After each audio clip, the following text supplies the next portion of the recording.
Dahil malapit na ang Pasko, pasiklaban na ng makukulay na dekorasyon.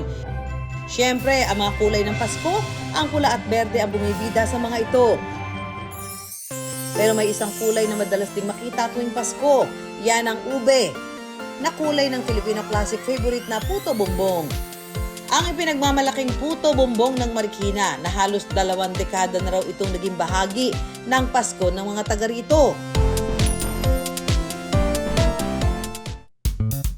Ang 51 anyos na si Cecil, full-time housewife raw talaga. Pero pagsapit ng bare months, nagiging isa siyang negosyanteng ina. Pag bare months kasi yun ang maganda ang kita. Malakas ang puto bumbong. Kasing tanda raw ng kanyang 18 taong gulang na bunsong anak ang pagtitinda niya ng puto bumbong. Minana pa raw niya ito sa kanyang biyenan. Bali, biyanan ko nagtitimpla dati ng recipe ng puto bumbong. Ngayon, parang inano ko na lang yung lasa. In-upgrade ko na lang. Nahugasan na po natin ating malagkit at bigas. Ngayon, maglalagay po tayo ng asin para may lasa siya. Saka lalagyan ito ng pampakulay at pampalasa na vanila. Babad po natin to siya ng 1 hour bago ipagiling. Pagkatapos ng 1 oras, dadalhin na niya ito sa kanyang kapitbahay para ipagiling ang bigas para maging galapong. Kailangan daw na sobrang pino ang galapong para masiguro ang lambot nito kapag naluto.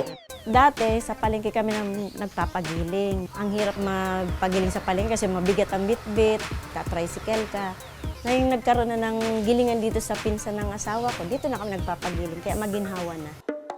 Sa lugar ni na Cecil, hindi lang siya ang nagtitinda ng puto bumbong. Ang iba niyang kamag-anak, ito rin ang kabuhayan. Kaya naman ginawa na rin negosyo ang paggiling dito ng galapong. Ang galapong isasalin sa katsa.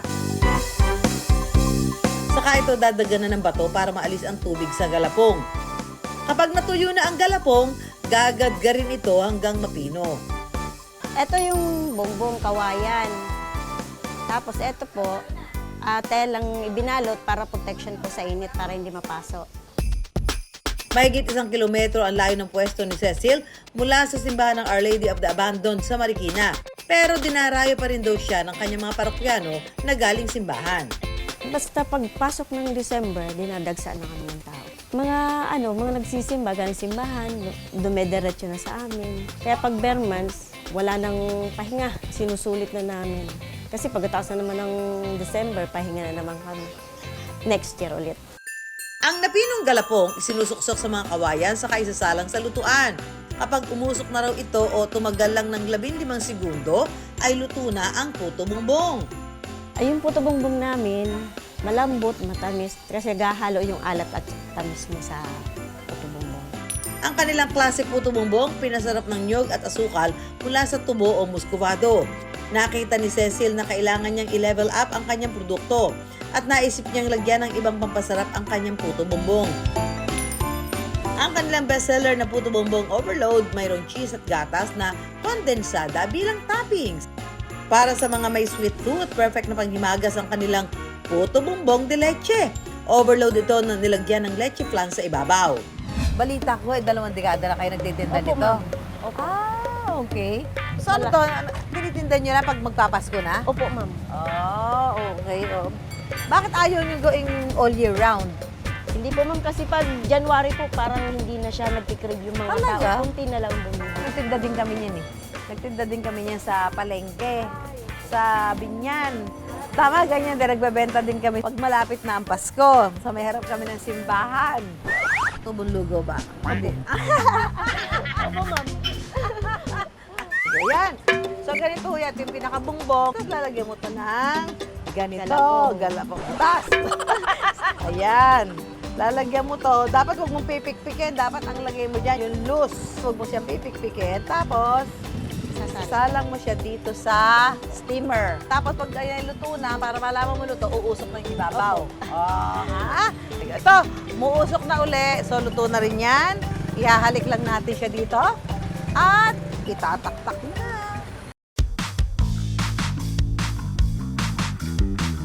Tama yung kunat. Lambot. Gusto niya maglagay niyo yung queso, lagyan niyo yung leche flan, or lagyan niyo ng condensed milk. Depende sa kung ano yung gusto niya magpapatamis dito sa inyong puto bumbong. Masarap po yung lasa, tsaka malambot. Kasakto na yung tamis. Kahit araw-arawin, di ka magsasawang kainin pa.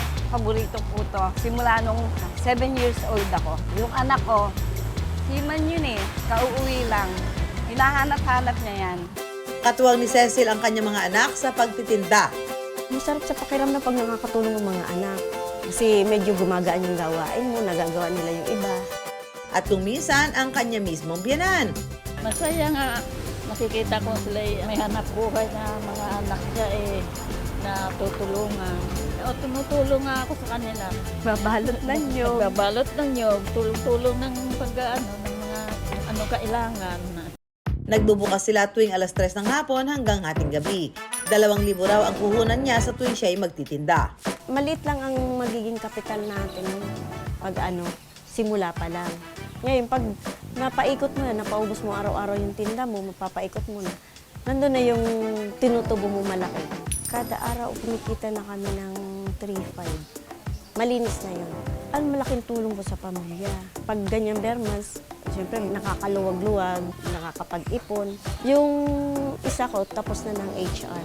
Kagagraduate lang nitong October dahil sa tulong din ng putubong. Sa halos 2 dekadang pagtitinda ni Cecil, hindi raw sapat na masarap lang ang iyong produkto.